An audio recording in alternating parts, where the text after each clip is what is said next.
Victoire du Paris Saint-Germain, 0-2 à Lens. Il fallait prendre les 3 points, il fallait s'éloigner de nos adversaires, nos concurrents, entre guillemets, qu'ils soient Nice ou Monaco, vu qu'ils ont perdu respectivement tous les deux. Donc on prend 3 points d'avance, on fait la bonne opération de la semaine. Du week-end, pardon, c'est très très bien. Maintenant, attends, je retire un peu le casque parce que ça me fait mal. Je voulais déjà remercier tous ceux qui étaient en live avec nous, avec moi et Fred. On a fait un duo, voilà, c'est un nouveau concept de live où il y a un commentateur et moi je suis là en réaction pour vous, pour interagir avec vous, pour réagir au niveau du match. C'était très bien, on a très bien kiffé, que ce soit sur Twitch ou YouTube, vous choisissez de toute façon. Donc merci à tous. Maintenant le match, les gars, on a gagné, on a pris les 3 points, mais vous allez le trouver dur, mais j'ai pas kiffé. J'ai pas kiffé cette mentalité. Je vais vous dire pourquoi. J'ai même pas tiré mes lunettes parce que ça me fait mal aux yeux. Oh là là. Déjà, avant le premier but du Paris Saint-Germain, je trouve qu'on n'avait pas d'occasion. On se faisait dominer par Lens. Faut dire ce qui est. On a marqué contre le cours du jeu. Il faut pas l'oublier. Alors, faut pas tout acheter, mais il faut aussi voir nos carences en vérité et pas commencer à, une fois qu'il sera trop tard, dire « Ah, mais si on avait su, il aurait fallu déceler. » Non. Aujourd'hui, il y a eu un penalty. Donnarumma a changé le cours du match. Donnarumma a fait un très bon match ce soir. Il faut le souligner encore une fois parce que on est souvent des fois à le critiquer par rapport à juste titre sur certaines choses. Ce soir, Donnarumma a fait son match. Il a sorti le penalty. Il a sorti un tir de Wai, etc. Je vais aussi parler des tops et des flops parce que aujourd'hui, sincèrement, il y a des joueurs qui m'ont vraiment pas plu au niveau de la mentalité. Il faut que j'en parle. Une fois qu'on a marqué le but, on a éteint Lens. Et ça, c'est très bien. On a éteint Lens. Ça lui a mis un coup au moral parce qu'on a marqué encore une fois, je te le répète, contre le cours du jeu, et une fois qu'on a marqué, voilà, Lens n'y arrivait plus, ils se sont dit, bon, bah, il suffit que, parce qu'on a marqué en transition rapide, en contre, on n'avait pas la possession, et donc ils se sont dit, Lens, s'ils attaquent une seconde fois, bah, ils vont se prendre en contre encore une fois, et ça va être la catastrophe. Je vais d'abord parler des tops, parce que c'est important, on parlera des flops après, parce qu'il y en a certains, vraiment, qui sont à souligner, des flops, mais flops, tu vois. Le top, l'homme du match, pour moi, c'est Barcola. Barcola, je pense que c'est le match où il m'a le plus impressionné, pas par son but, mais cette facilité qu'il a à éliminer l'adversaire techniquement, que ça soit crochet intérieur, extérieur, toujours, cette espèce de... T'as l'impression qu'il est un peu nonchalant, un faux-lent, mais il arrive à toujours prendre le dessus sur l'adversaire, des petits ponts, des sombreros. La finition, aujourd'hui, elle a été parfaite sur le premier but, son appel aussi. Barcola a aujourd'hui fait un récital pour moi et il mérite clairement pour moi le titre de meilleur joueur du match. Je le dis, pour moi, Barcola a été parfait ce soir. Petite dédicace à Daniel Riolo, j'espère qu'il aura un commentaire dessus. Bon, il ne regarde pas ma vidéo, mais vous avez compris un peu le concept. Au niveau des tops, je te mettrai aussi Donnarumma parce que forcément, il a son rôle à jouer. Il a sorti le penalty qui aurait pu... inverser la tendance dans ce match. Il a sorti une frappe, je vous l'ai dit, sur Wai. Il était là aussi, même à un moment donné, où il y avait un cafouillage. Il a été là. Il a été là sur les sorties. Il s'est pas trouvé, sauf sur un moment donné, un dégagement, mais bon, c'était compliqué. Il est aussi sorti où, à un moment donné, j'ai cru qu'il s'était blessé au genou. J'ai eu un peu peur pour lui, mais tout va bien. Et le troisième, je te mettrai Danilo en top, parce que forcément, Danilo aujourd'hui, je le répète encore une fois, parce que c'est important, oui, c'est lui qui a fait la faute sur le penalty, mais après, il n'est pas tombé dans ses travers, il ne s'est pas chié dessus, il a repris son moral en marche en vérité, il ne s'est pas démonté, il était dans toutes les interventions. D'ailleurs, sur le premier but, c'est Danilo qui récupère la balle, qui passe entre deux joueurs, qui fait un crochet en mode toupie et qui arrive après lancer Mbappé. Sur les tops aujourd'hui, et je soulignerai, même si je ne le mets pas dans les tops, mais il a fait quand même un bon match, un match plus que correct, un match équilibré, je soulignerai aussi l'apport de Carlos Soler aujourd'hui, où on a l'habitude de le critiquer, etc. Carlos Soler, qu'on pensait qu'il allait jouer sur le côté droit, finalement c'était Zaïre Emery. Ça faut que je parle de la compo aussi, parce que Zaïre Emery côté droit, il n'est pas vraiment très à l'aise, mais après je comprends Luis Enrique qui a voulu sécuriser son couloir droit, un petit couac aussi au niveau de Mukiele, un message lancé à Mukiele comme quoi qu'on lui fait absolument pas confiance, même quand Hakimi n'est pas là.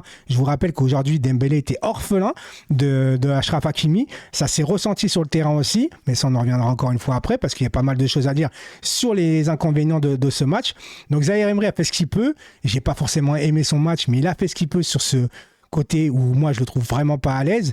Après je me suis dit à un moment donné, est-ce que tu pourrais pas échanger Soler finalement et Zaïre Emery, mais c'est vrai que Zaïre Emery a un profil un peu plus défensif que Carlos Soler, donc il valait mieux peut-être sécuriser ce moment-là, surtout que tu savais que tu allais peut-être un peu trop dominer, enfin trop tu n'allais pas avoir la possession de balle, voilà tout simplement. Mais Carlos Soler a proposé, oui il a raté 2 occasions il me semble, Mais il allait de l'avant, il a joué, il a fait le pressing, il a fait ce qu'on lui a demandé. Et moi, je ne peux pas critiquer un joueur qu'on lui demande ce qu'il le fait bien et qu'il le fait vraiment avec motivation. Voilà, c'est pas le meilleur joueur, mais ce soir, j'ai rien à dire au niveau de Carlos Soler. Maintenant, je vais parler des flops, en fait, parce que les flops, je vais commencer par Marquinhos. Parce que Marquinhos, ce soir, son match m'a choqué. Et je vous l'ai dit clairement, il était hors de forme, hors de position. Il jouait à l'envers tout le temps. Tout le temps, mais les placements. Et à un moment donné, en première période, ce Wai, il saute mal. Et à un moment donné, au lieu de lui rentrer dedans, il attend, il le laisse avancer. Wai, il attend de faire 15-20 mètres avec le ballon pour pouvoir frapper. Ce n'est absolument pas normal de ce que j'ai vu d'un capitaine du Paris Saint-Germain ce soir. Aujourd'hui, il doit montrer l'exemple, il doit monter, il doit faire... Il a été mauvais. Et heureusement que Danilo a tenu la baraque ce soir, parce que je vous dis clairement, entre les mauvais placements, etc., et les ratés des Lensois, parce qu'à un moment donné, il y a un mauvais contrôle, etc., une mauvaise passe de Wai, Lens aurait pu faire beaucoup mieux ce soir s'ils étaient un peu plus inspirés, parce que défensivement, ça n'a pas été très bon. Lucas Hernandez, j'ai pas aimé non plus, mais encore une fois, c'est compliqué. Je le répète, Lucas Hernandez ne joue pas à son poste. En plus, il est cantonné sur un côté où on lui demande pas forcément de monter, de dédoubler comme pourrait faire un Nuno Mendes, mais c'est pas notre faute si Nuno Mendes est tout le temps blessé aujourd'hui. Donc, il n'y a pas de dédoublement à gauche, et ce soir, il n'y avait pas de dédoublement à droite, parce que forcément, tu avais deux rôles de profil défensif et pas de mec qui débordait. Donc, Dembélé, il a fait du Dembélé, il a provoqué un petit peu, etc. Il est passeur décisif sur le but d'Mbappé ce soir à la fin, mais c'était pas un grand Dembélé qu'on a connu d'habitude au niveau de la provocation. Rien que dans la provocation, j'ai pas trouvé un Ousmane Dembélé très à l'aise. Et ensuite, au niveau des flops, je vais commencer à mettre Mbappé, malgré que là, vous allez me trouver comme un taré, parce qu'il est passeur décisif sur le premier but, c'est vrai, et il est buteur sur le deuxième. Mais j'ai trouvé un Mbappé trop téléphoné ce soir. J'ai trouvé un Mbappé qui pensait plus à faire des roulettes et des talonnades plutôt que d'être concentré sur des jeux simples, en fait. Et ce soir, le comportement d'Mbappé, notamment en deuxième période, quand il perd un ballon hyper facile, à 5 minutes de la fin, on a failli se prendre un but parce qu'encore une fois, Donnarumma a fait un arrêt. Je n'ai pas aimé le comportement de Mbappé ce soir, tout simplement. On a raté des occasions, nous aussi. Mbappé qui a provoqué, qui a tiré aussi. Tu as Fabien Ruiz qui loupe une énorme occasion aussi. Et Fabien Ruiz aussi qui, à un moment donné, doit tirer. Mais bon, de toute façon, il est hors jeu parce qu'Mbappé l'a mis trop tard. Mais je le répète, certains vont pas être contents parce que je critique Mbappé. Mais Mbappé, ce soir, malgré ses stats, parce que moi, il y en a certains, ils vont voir les stats, parce que c'est le très important, c'est le plus important, c'est vrai, car aujourd'hui, tu gagnes 2-0 et Mbappé est sur les 2 buts, donc on peut souligner ça, si vous voulez. Mais sur l'avenir, si tu continues comme ça, tu n'iras pas loin. Tu n'iras pas loin parce que je pense que c'est le mauvais procédé par rapport à un Barcola qui a tout provoqué ce soir et qui a joué juste comme il fallait. Mbappé, il joue... Et à un moment donné, il fait 4-5 crochets et après, pour revenir en arrière, ça n'a pas de logique pour moi. Ça n'a pas de logique. Ugarte, je l'ai trouvé bon en première période et en deuxième période, je l'ai trouvé éteint. Voilà, j'avais commencé à avoir espoir qu'Ugarte, on retrouve un peu ce petit méli-mélo. Et on va parler bien évidemment de la deuxième période parce que la deuxième période, je suis totalement déçu.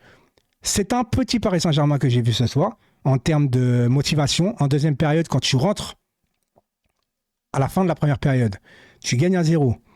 Lens prennent un carton rouge. D'ailleurs, il faut que je parle de cette occasion de Barcola sur le rouge. Vous avez vu ce qu'il a fait? Il est tout seul. Personne ne vient l'aider. Il est entre 4 joueurs. Le mec, il arrive à te faire des petites roulettes, des crochets. Il allait aller tout seul.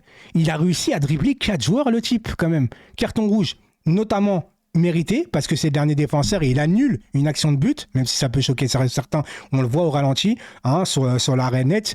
Il est dernier défenseur, en plus il annule une action de marquer, tout simplement. Barcola, il est tout seul au but, donc carton rouge mérité. Mais en soi, quand tu rentres en deuxième période, je pensais que le PSG, vu que Lens a été complètement carbonisé dans sa tête, etc., qu'on allait enfoncer le clou pour être à l'abri tout de suite, en fait, tu vois. Je pense que quand tu rentres en deuxième mi-temps, le premier quart d'heure, tu leur rentres dedans parce qu'ils sont encore dans la tête sous l'eau entre le but encaissé alors qu'ils dominaient un peu le match et le fait qu'ils se prennent un rouge dans les dernières minutes. Tu mets le deuxième, tu cloues le match. Mais tu prends tu prends aucun risque. Tu joues comme si tu étais à la 88e minute à la 60e. Ça, j'ai pas aimé. J'ai pas aimé parce que là, c'était en mode dilettante. On se laissait aller. Alors, au final, on a mis le deuxième, on a fait le break à la fin. Ça a donné raison.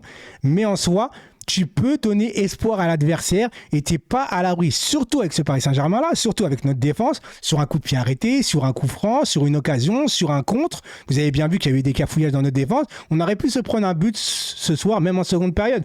Donc aujourd'hui, je te dire, oui, je suis content du résultat parce qu'on prend 3 points et on s'en va de plus en plus vers le titre. Alors, il est un peu trop tôt pour parler de titre, mais cette année, clairement, je ne vais pas faire la fine bouche. Je vois personne rivaliser avec ce Paris Saint-Germain-là. Ça ne tient pas la cadence. On a un groupe quand même soudé. On a des joueurs de talent, donc ça devrait le faire. Mais en termes d'investissement et de ce que j'ai vu et d'impact ce soir, je n'ai pas aimé ce match. Voilà. C'est tout ce que j'avais à dire ce soir. En plus, ça fait 10 minutes que je fais sur un match où j'avais pas grand-chose à dire en vérité au début. Donc, merci à tous encore une fois d'avoir assisté à ce live avec nous. Et on se dit à très très vite pour de nouvelles vidéos et puis des très beaucoup de lives sur Twitch. Et tous les live matchs sera sur YouTube et Twitch simultané, et tous les autres lives qui sont PSG, poker, gaming et tout ça, ça sera uniquement sur Twitch. Il y aura beaucoup de lives sur Twitch. Je vous embrasse, je vous dis allez Paris, et on se retrouve très très vite pour une nouvelle vidéo et demain soir live sur Twitch. Ciao tout le monde.